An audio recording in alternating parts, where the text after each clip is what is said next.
Salut tout le monde, aujourd'hui je fais quelque chose d'un peu différent. Sur la route, on a le temps de penser, de réfléchir à nos vies, nos parcours, nos niaiseries, à nos rêves un peu fous. Et comme j'aime pas conduire en silence, j'ai décidé que j'allais répondre à mes propres questions à la bonne franquette pour passer le temps.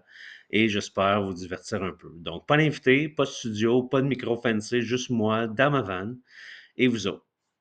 J'ai demandé à ChatGPT de me poser 10 questions à propos de la cinquantaine et j'ai répondu sans lire les questions à l'avance pour être le plus franc et honnête et spontané possible. Alors, attachez vos ceintures pas parce qu'on va vite, parce que c'est la loi. On est dans ma van, hein, n'oubliez pas. Et embarquez avec moi pour ce mini épisode improvisé version van life introspective. Et ça commence maintenant. Bienvenue dans le Café Courtier, le podcast qui réveille le monde du courtage. Un sujet à la fois, entre confidence, réflexion et discussion franche. On brasse les idées comme on brasse un bon café, avec passion, chaleur et parfois un peu de piquant. Installez-vous, c'est l'heure du Café Courtier.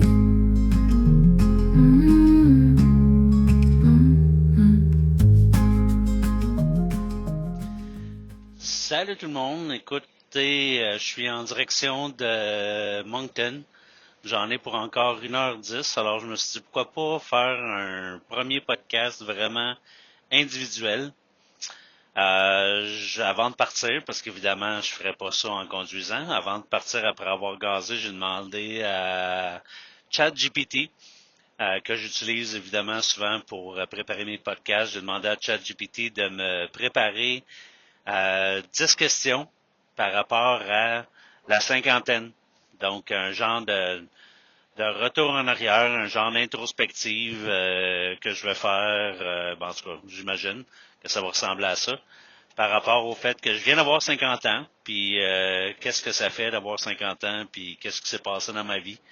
Fait que pour ceux et celles que ça intéresse, ben restez là. Ça va commencer maintenant avec la question numéro 1, qui est: si je devais résumer ma vie en une seule phrase, ça donnerait quoi? En une seule phrase. Sujet amené, posé, non, c'est que sujet, verbe, complément. En une phrase. J'ai grandi. J'ai grandi dans une grande famille soudée, mais simple et pauvre, dans une petite ville où il n'y avait pas grand-chose à faire et à voir, pour ensuite m'éduquer et grandir et me développer dans la plus grande ville du Québec, Montréal, avant de faire le tour du monde grâce au travail, me dégourdir et aller chercher une grande partie des compétences que j'ai aujourd'hui qui m'ont amené dans le domaine de l'assurance, où j'essaie le plus possible d'en faire profiter les autres, autant de ma personnalité, de mon goût d'aider, de la capacité que j'ai de faire des liens entre deux choses distinctes que peu de gens sont capables, ben pas qu'ils sont capables, mais que peu de gens que peu de gens font. Puis qu'en bout de ligne a fait que j'ai à 50 ans une vie pleine et très satisfaisante. Bon, c'est une longue phrase, mais c'est quand même juste une phrase. Question numéro 2. Quel a été le déclic qui m'a fait dire OK, il faut que ça change?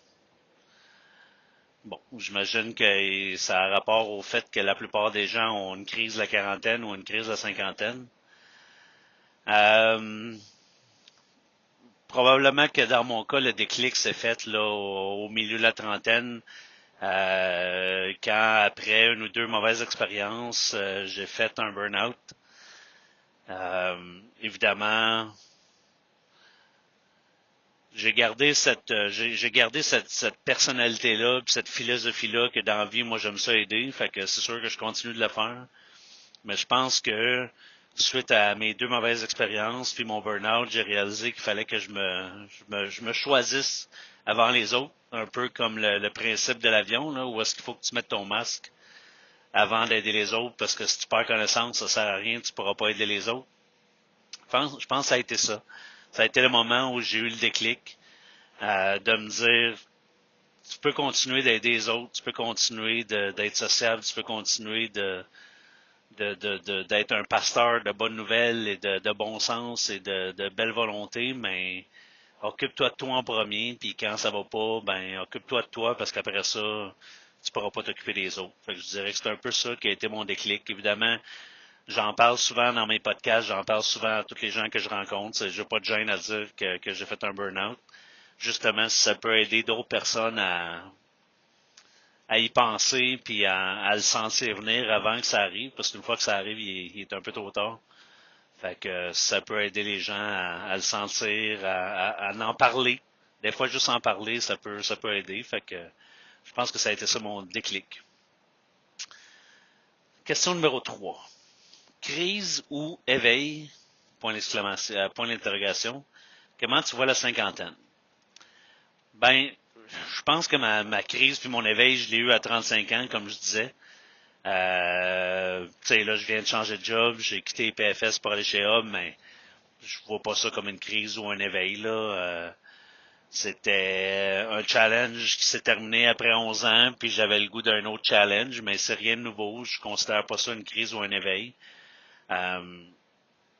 S'il y a quelque chose de nouveau à 50 ans, je dirais que encore plus que jamais, il faut que je me mette, à l'avant, il faut que je me mette au premier plan, il faut que je m'occupe de moi encore plus qu'avant, avant d'aider les autres, parce que évidemment, on est plus fatigué, la mèche est plus courte, on peut plus sortir tard, on peut plus voyager autant. Donc, si je dois absolument trouver une réponse à qu'est-ce qui a été l'éveil ou la crise de 50 ans, je dirais ça. Ça serait juste plus un éveil qu'une crise. Que encore plus que jamais, c'est important de se mettre en premier. Parce que si on n'est pas en forme, on peut pas aider les autres. Question numéro 4. La plus grosse claque que la vie m'a donnée est ce que j'ai appris. Évidemment, ça revient souvent au burn-out, là, tu sais, à ma mi-trentaine. Ça revient souvent à ce moment-là. Qu'est-ce que ça m'a appris? Ça m'a appris à faire attention. Pas nécessairement de douter des gens, là, parce que, écoute, 99% des gens, c'est des bonnes personnes. Fait qu'il faut pas commencer à se construire un mur autour de nous. Faut pas commencer à douter de tout le monde, puis commencer à faire de l'anxiété à toutes les fois qu'on fait un deal avec quelqu'un parce que une fois sur 100, on est tombé sur une pomme pourrite, là. Fait que je continue à croire que la majorité des gens sont bons, puis que tout le bon que je reçois des bonnes personnes, même si les mauvaises personnes, quand ça arrive, ça fait vraiment mal, je continue à croire que tout le bon est bien meilleur que le mauvais. Mais on peut quand même faire attention. T'sais, les gens que je connais pas, les gens que je connais moins, les gens qui me proposent des projets, les gens qui me proposent des idées. Si moi je veux faire des choses maintenant, puis que les gens me disent si tu m'aides, je vais faire telle affaire. Maintenant, j'essaie d'avoir des écrits, tout ça, pour être sûr de me protéger, parce que certaines personnes qui vont écouter le podcast, ils vont dire ouais, Ghislain, je te l'avais dit, telle affaire. Fait que je dirais que la leçon que j'ai, c'est faire confiance. Encore une fois, 99% des gens sont bons, mais avec une petite touche de protège-toi un peu, là. Tu sais, là, il y a une expression qui dit que c'est quand que ça va bien qu'il faut faire c'est quand que ça va bien qu'il faut préparer le moins bien ou quelque chose comme ça. Je connais pas je me souviens pas de l'expression exacte, là, mais effectivement, continuer de faire attention aux gens, mais quand même prendre des précautions.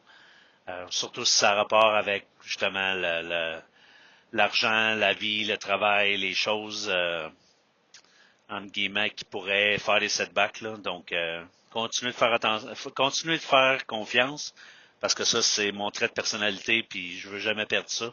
Je veux pas être celui qui se méfie de tout le monde, puis qui fait attention à tout le monde, puis qui veut plus sortir, puis qui a peur de faire un pas en avant. Donc, gardez ça, mais avec un petit peu plus de prudence. Question numéro 5. La nouvelle habitude qui a transformé ma santé mentale ou physique. Ben, le côté physique, c'est le CrossFit. Ça, c'est certain, là.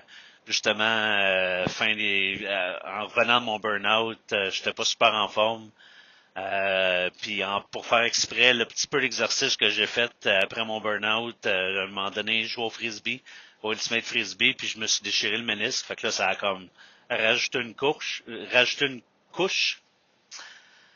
Et puis, c'est ma femme qui a vu ça, je sais pas où, quelque part, l'initiation au CrossFit, t'avais 3 cours gratuits, puis ça avait l'air vraiment, vraiment plus mon genre, des cours organisés, structurés, avec d'autres mondes pour t'encourager. Même si c'est un sport individuel, le CrossFit, tu le fais avec d'autres personnes, tu sais, tout le monde fait la même chose, ou à peu près. Évidemment, il y a des modifications en fonction de tes compétences. Mais je trouvais que c'était vraiment le fun, l'idée de on va tous souffrir ensemble, on va tous faire la même chose. Mais chacun à son rythme, chacun avec son poids, chacun avec ses capacités. Ça va durer 1 heure, fait que tu sais, on sait que c'est un temps déterminé, ça va durer 1 heure. Ça va être dur, mais à la fin d'1 heure, on va être fiers. Fait que ça, au niveau physique, puis évidemment, éventuellement, mentalement aussi, mais au niveau physique, ça m'a beaucoup aidé. Je me souviens pas c'est en quelle année j'ai commencé à faire ça, mais ça doit faire au moins 10 ans, peut-être plus. J'étais tellement plus en forme, puis tu sais, je suis un gars qui a fait du sport toute sa vie, là. J'ai joué au hockey élite, au golf élite, au baseball élite. J'ai fait plein de trucs élites sportifs. Euh, fait que de me ramasser à, je sais pas, là, je vais dire n'importe quel âge, 40 ans, aller dans un cours d'introduction de CrossFit, puis même pas capable de faire des push-ups sur mes genoux. Il faut le faire, là. Faut être gras, faut être gros, puis faut être pas fort pour même pas être capable de faire un push-up sur mes genoux. Ça a été une popée claque d'en face. Puis je suis parti de ça. Puis probablement que je devais pas être capable de faire ben plus que 10, 12, 15, 20 maximum air squat. Fait que partir de là à où je suis rendu aujourd'hui, le CrossFit définitivement a eu un gros impact positif sur ma santé physique. Puis évidemment, ça aide beaucoup au niveau de la santé mentale aussi. Quand tu es bien dans ton corps, c'est plus facile d'être bien dans ta tête. Puis au niveau mental, c'est les pauses. Les pauses pendant la journée, les pauses pendant la semaine, les pauses pendant le mois, prendre mes vacances, tu sais, prendre toutes les vacances que je peux prendre, prendre des pauses quand je le sens, puis suite à mon burn-out, je suis plus sensible aussi à justement ce que je ressens. Donc, quand je sens que ça va pas bien, quand je sens que le trop plein commence à couler, là, tu sais, prendre 1 heure, un après-midi, une journée plus relax ou une journée de congé. Prendre un congé personnel pour santé mentale, là, tu sais, ça aide beaucoup. J'ai fait du ménage dans ma vie là, en termes d'amis puis de relations que je fréquente. Ça aide aussi beaucoup parce qu'on s'en rend pas compte, mais des fois, il y a malheureusement des gens qui nous tirent vers le bas. Fait que ça, je pense que ça a aidé parce que dans le fond, aujourd'hui, les gens que je fréquente, c'est des gens qui me tirent vers le haut. C'est des gens que j'aime, c'est des gens que j'ai hâte d'aller rencontrer, c'est des gens avec qui je partage tout. Fait que si vous entendez mon podcast puis qu'on s'est vu dans les 5 dernières années, ben sachez que je vous aime beaucoup parce que sinon on se serait pas vu dans les 5 dernières années. Fait que ça aide beaucoup. Puis mettre des limites. Je pense que tout le monde devrait avoir ses propres limites, autant dans la vie personnelle qu'au travail. Puis quand des situations commencent à dépasser notre limite, ben tout de suite les adresser, pas attendre, pas essayer de le refouler, pas essayer de le cacher. Mettre des limites, là, ça aide vraiment, vraiment beaucoup. C'est quelque chose qui marche pour moi, puis c'est quelque chose qui marche pour tous les gens à qui j'en ai parlé. Donc, mettre ses propres limites, puis évidemment pas avoir peur d'en parler de ses limites, tu sais. Fait que c'est pas mal ça qui m'a transformé, qui a transformé ma santé mentale et physique dans les dernières années. Question 6. Si je pouvais parler à moi-même, à mon moi-même de 30 ans, tu lui dirais quoi? À 30 ans, je venais de faire un changement de carrière. Dans le fond, mon changement de carrière vers l'assurance s'est fait à 29 ans. Je dirais, fais-toi confiance. Euh, Trouve-toi un mentor. Je pense que c'est une chose qui m'a manqué quand j'étais jeune, d'avoir un mentor. J'étais encore jeune et arrogant. Je pensais que je pouvais tout faire moi-même. Je peux pas tout faire moi-même. J'étais très bon. Ça, j'ai aucun doute. J'étais très bon comme jeune courtier. Tout ce que j'ai fait avec le peu de support que j'ai eu, c'est incroyable quand j'y repense aujourd'hui. Je connais personne d'autre qui a fait quelque chose comme ça, là, à part ceux qui ont parti leur propre cabinet. Euh, J'étais très bon, mais si j'avais eu un mentor, je pense que j'aurais été encore meilleur. Il y a des décisions que j'ai prises que j'aurais pas prises ou vice-versa. J'aurais connu plus rapidement, entre guillemets, mes options, puis le monde de l'assurance. Éventuellement, je me suis impliqué dans l'assurance, puis ça aussi, ça m'a aidé beaucoup. Mais je pense que le principal conseil, ce serait de trouver un mentor. Donc, quelqu'un d'expérience, pas quelqu'un dans mon entreprise, quelqu'un en dehors de mon entreprise qui, justement, peut me conseiller, qui peut répondre à mes questions, à mes interrogations, à mes frustrations, mais quelqu'un qui est pas investi dans mon travail, donc quelqu'un qui est pas dans mon entreprise à moi. Ça serait ça ma suggestion pour quelqu'un de 30 ans. Puis en parlant de ça, ben ceux et celles qui aimeraient ça en avoir des mentors, allez voir le site web de l'ARAC, l'association de l'assurance l'association de la relève en assurance du Québec. Il y en a un programme de mentor et mentoré dans lequel moi je suis un mentor. Pour l'instant, il y a une personne qui profite de ça. Mais probablement que je pourrais avoir deux ou trois mentorés. Mais si vous cherchez quelqu'un, dépendamment de votre domaine, dépendamment de ce que vous cherchez comme mentor, on va vous matcher. Ben, ils vont vous matcher. Je ne prendrai pas le crédit, je suis pas dans ce comité-là. Mais ils vont vous matcher avec quelqu'un là en fonction du parcours que vous voulez faire tout ça. Avec fin de la parenthèse. Question numéro 7. L'amitié. Qu'est-ce que ça veut dire pour moi aujourd'hui? Pour moi aujourd'hui, l'amitié, c'est vraiment quelqu'un, puis ça va avoir l'air niaiseux, là, mais l'amitié, c'est quelqu'un, c'est vraiment quelqu'un à qui on peut tout dire, puis à qui on n'a pas besoin de mentir. Tu sais, trop souvent, mettons, on n'a pas le goût de faire quelque chose, quelqu'un nous invite à faire de quoi, on n'a pas le goût de faire quelque chose, on va trouver une excuse. Ah, j'ai ci, ça. Ou on peut pas, puis là, on va essayer de se justifier pourquoi on peut pas. Ou tu sais, un paquet d'affaires de même. Quand t'as un vrai chum, là, t'as juste à lui dire tu peux pas, il a pas besoin de savoir pourquoi, puis il veut pas en savoir plus, parce qu'il fait confiance que tu peux pas. Quand t'as un vrai chum, tu peux lui dire non, ça me tente pas ça, puis il sera pas offusqué. Tu sais? Et lui a le goût de faire quelque chose, il te l'a proposé, ça marche pas. Un vrai chum, il va être comme pas correct, je comprends ça, tu sais.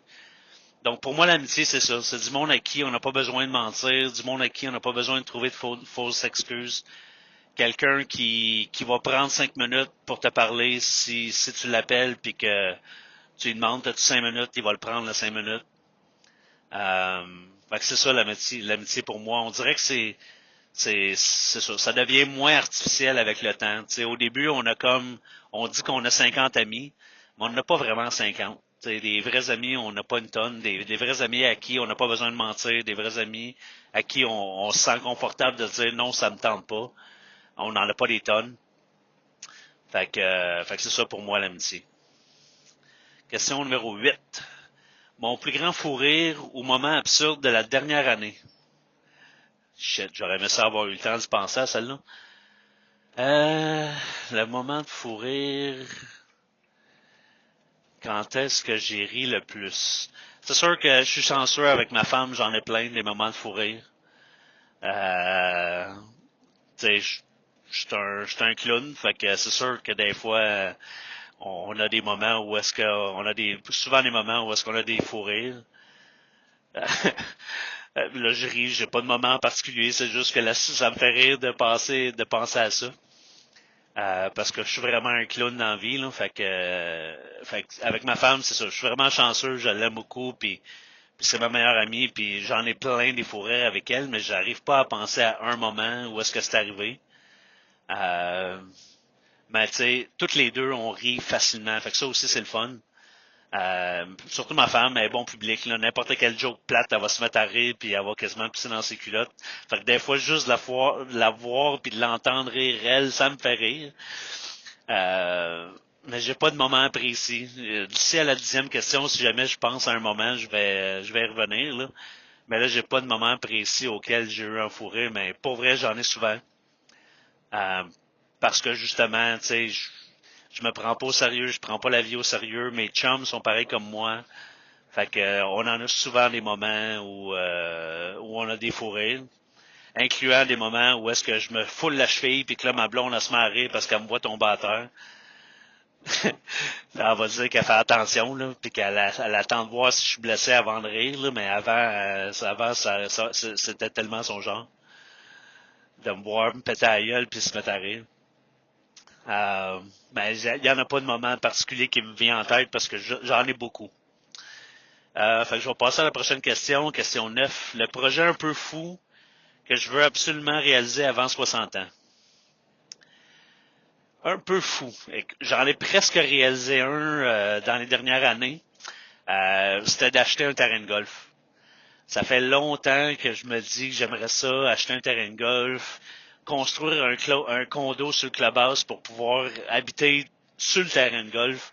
Tu sais, être seul le matin à 6 heures quand tu te lèves, puis voir les premiers joueurs arriver, puis à 7 heures quand tout le monde, 7-8 heures quand tout le monde s'en va, le terrain de golf il est à moi, puis je regarde par la fenêtre, puis tout ce que je vois c'est un gros terrain de golf, un beau champ de pratique.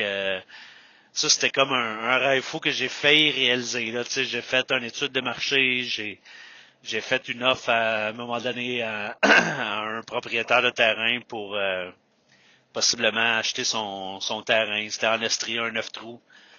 Euh, Mon Dieu, que j'aurais aimé ça faire ça. Fait que je l'ai presque fait. C'est encore un peu dans mes rêves.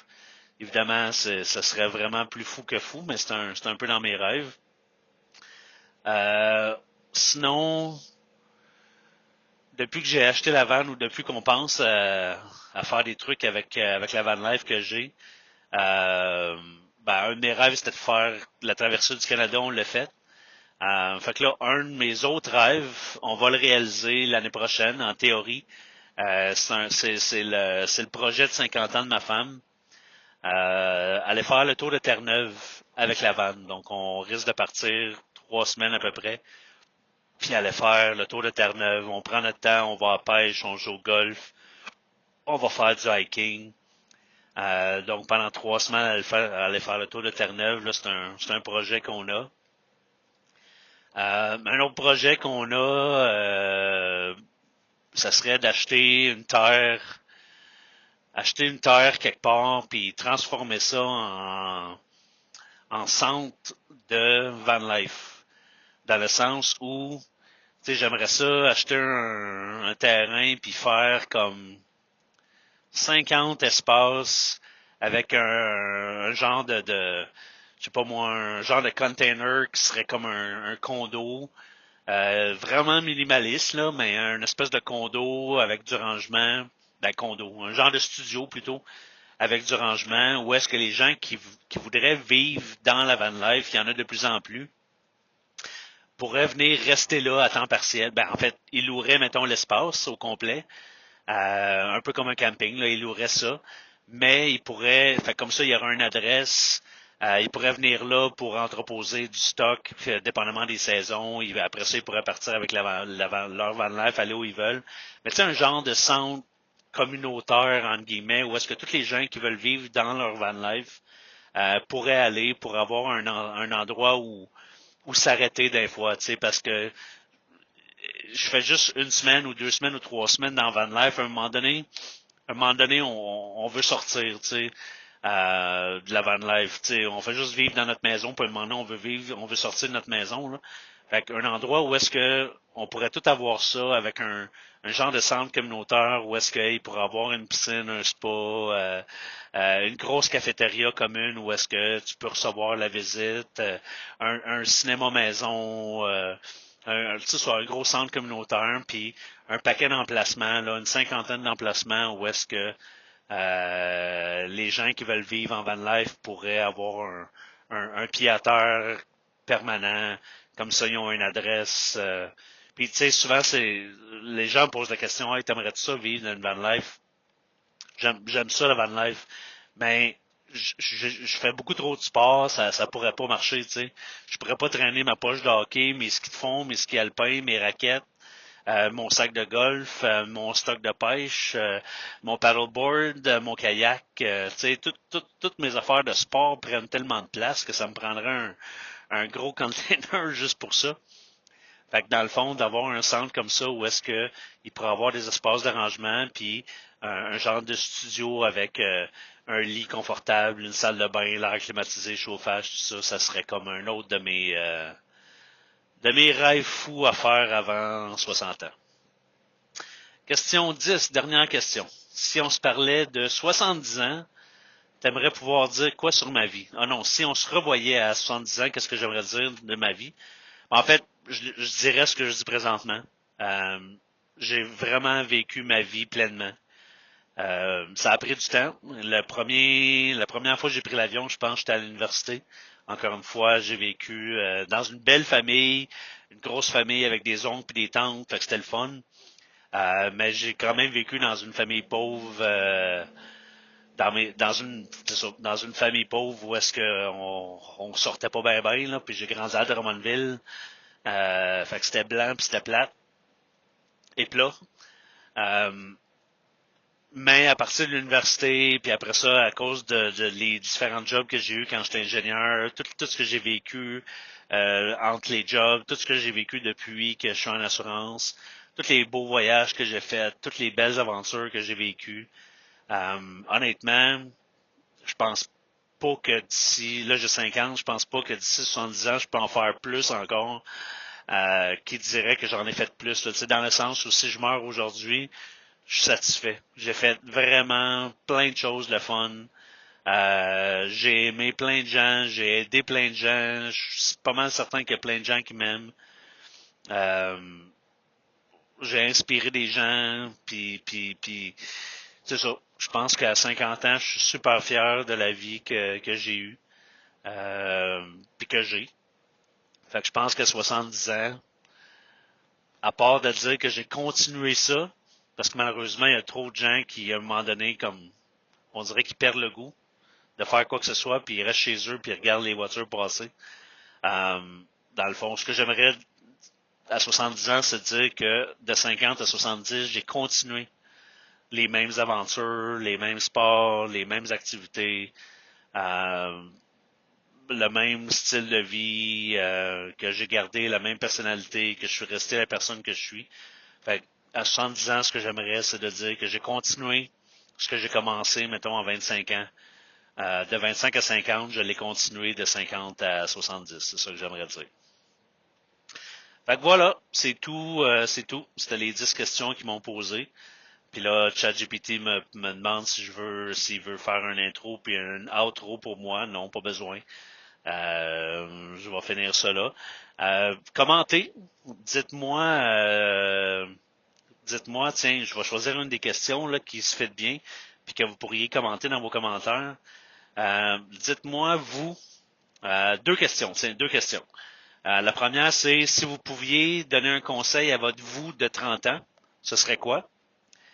Puis, si vous aviez un projet fou à réaliser avant vos 60 ans, ce serait quoi? Fait que commentez en me disant, en répondant à ces deux questions-là. Donc, si vous pouviez parler à votre vous de 30 ans, vous lui diriez quoi? Et si vous avez un projet fou que vous voulez faire avant d'avoir 60 ans, ce serait quoi? Fait que commentez avec ces deux réponses-là. On va voir c'est quoi c'est quoi les bons conseils que vous avez. Puis après ça, on pourra faire une liste de conseils à remettre aux jeunes de 30 ans qui rentrent dans l'industrie. Puis pour les projets fous, ben qui sait, peut-être qu'il y a une personne riche qui a gagné la loterie qui va nous appeler puis qui va dire bon ben let's go, on fait vos projets. Fait que c'est tout. Fait que j'arrête ça là, puis Et voilà, on approche tranquillement la fin de ce petit voyage audio. Merci d'avoir été là, à côté de moi, dans ma van, à écouter mes réflexions, mes réponses, puis à mes propres questions, en fait, aux questions de ChatGPT, à mes dérapages contrôlés pendant que je garde un œil sur la route en direction d'Halifax, je vous le promets. C'est fou comment parler tout seul dans une van peut finalement devenir une vraie conversation quand vous êtes là, quelque part à l'autre bout du micro. Ça me rappelle que quand je roule des heures et des heures, même quand je prends des pauses pour me recentrer, je suis vraiment, vraiment seul.